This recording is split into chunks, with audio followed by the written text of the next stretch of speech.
Hey, okay, guys, what's up? I'm going to do an initial tabletop review on my new SCAR 17S. It's a 308 7.62 by 51 rifle from FN Herstal, and they're made in Belgium, but they're sold by FNH USA. Let's just start from the front and go to the back. So this is based on the Mark 17. The SCAR Heavy, which would be the select fire version that the military uses, and the semi-auto version is called the 17S. So starting at the muzzle here, it's got this really nice muzzle brake. It's licensed by FN from PWS, and this is actually different than the muzzle brake that's on the military version. They have a different brake that's for attaching suppressors. But this brake is really good at controlling recoil and mitigating the recoil. It's got a 16-inch barrel, 1 in 12 twist, chrome-lined, hammer-forged barrel.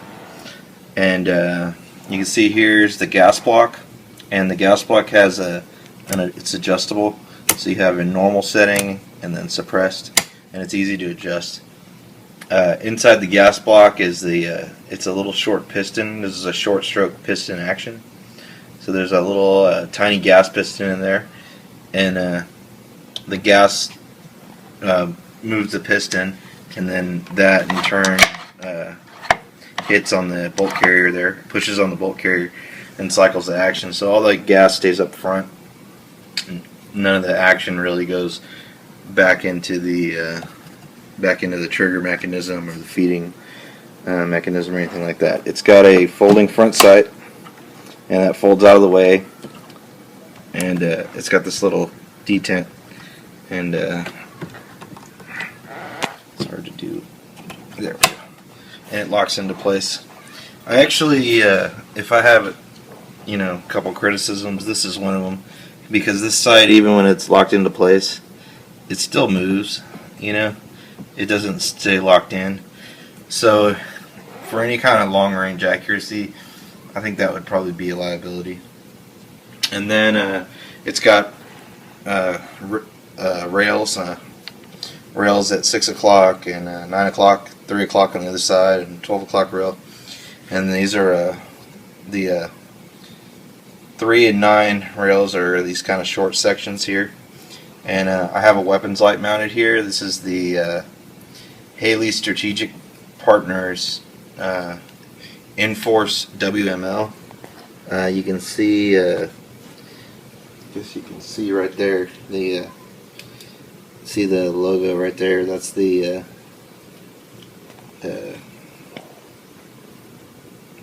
Haley Strategic Partners logo.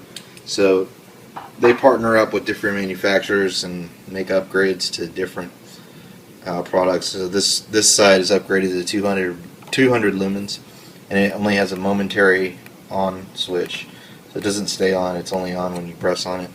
And it has this little lockout bar, so if you're transporting the rifle or it's in your rifle bag or something, you can do that. Then I just have some little tan lighter covers.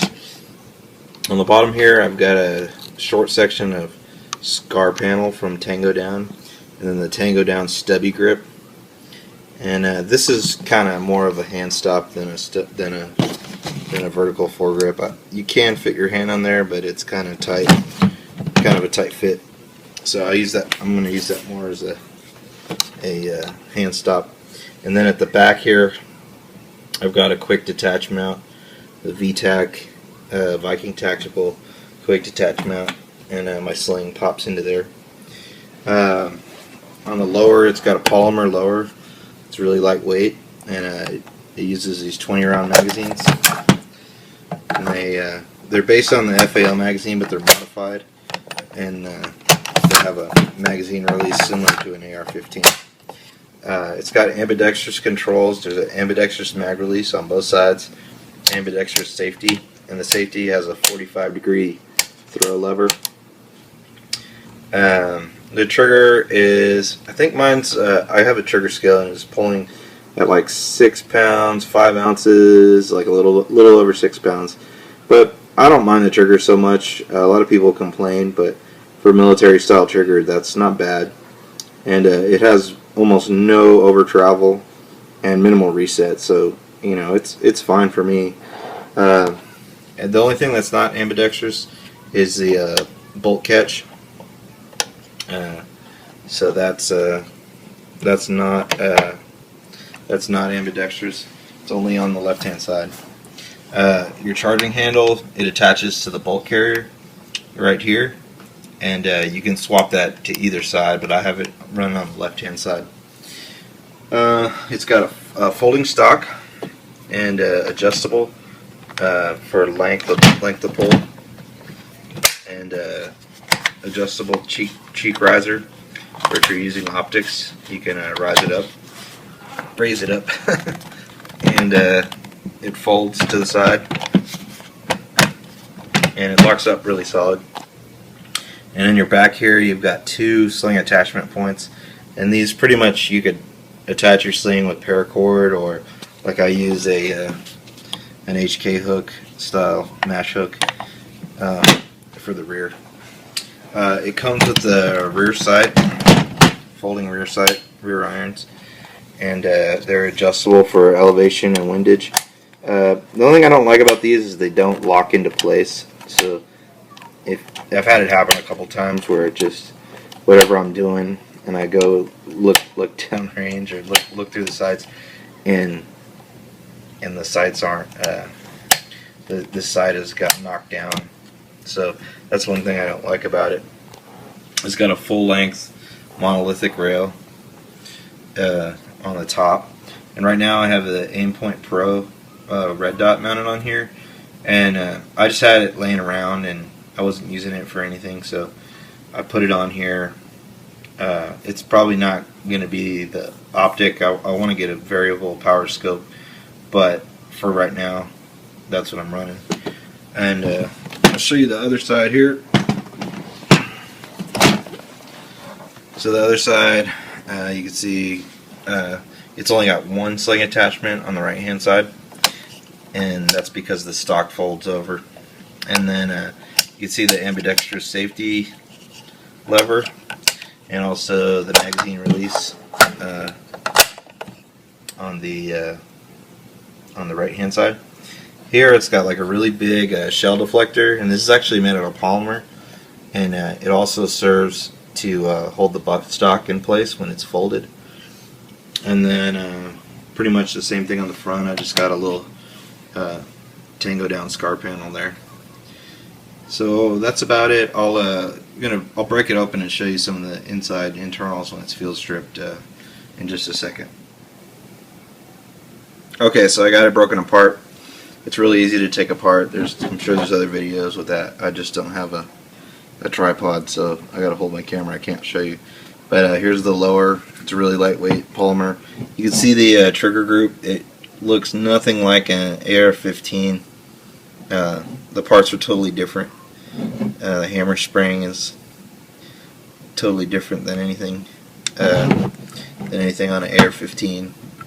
So there's not really any parts coming out in between that. But that's pretty much it for the lower. The buttstock slides off, and here's the bolt carrier, and it's really big and heavy. It's got a lot of mass to it, and probably one of the heaviest I've seen. And it's got a rotating bolt design. This is similar to AR-15, but it's just beefed up, and there's a lot more time before it unlocks. Got an AR-15, it's kind of like that, like really short, but it has this extra space where the bolt stays locked. And here's your charging handle. You know, you can see how it interfaces with the bolt carrier. But yeah, that's pretty much it. And there's the bolt face.